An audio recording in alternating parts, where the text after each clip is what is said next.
ចាជំរាបសួរបងប្អូនទាំងអស់គ្នាចាថ្ងៃនេះនាងខ្ញុំដុកទ័រធីតាសូមចែករំលែកនឹង topic ថ្មីមួយដែលមានសារៈសំខាន់សម្រាប់សុខភាពបងប្អូនណាចាមួយរយៈនេះគឺខានជួបគ្នាដោយសារតែនាងខ្ញុំរវល់ច្រើនចាតែឥឡូវឆ្លៀតបានផឹកនេះទៅនេះបន្តិចអញ្ចឹង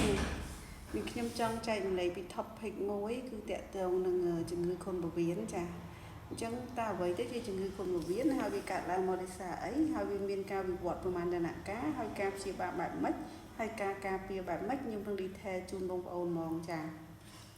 អញ្ចឹង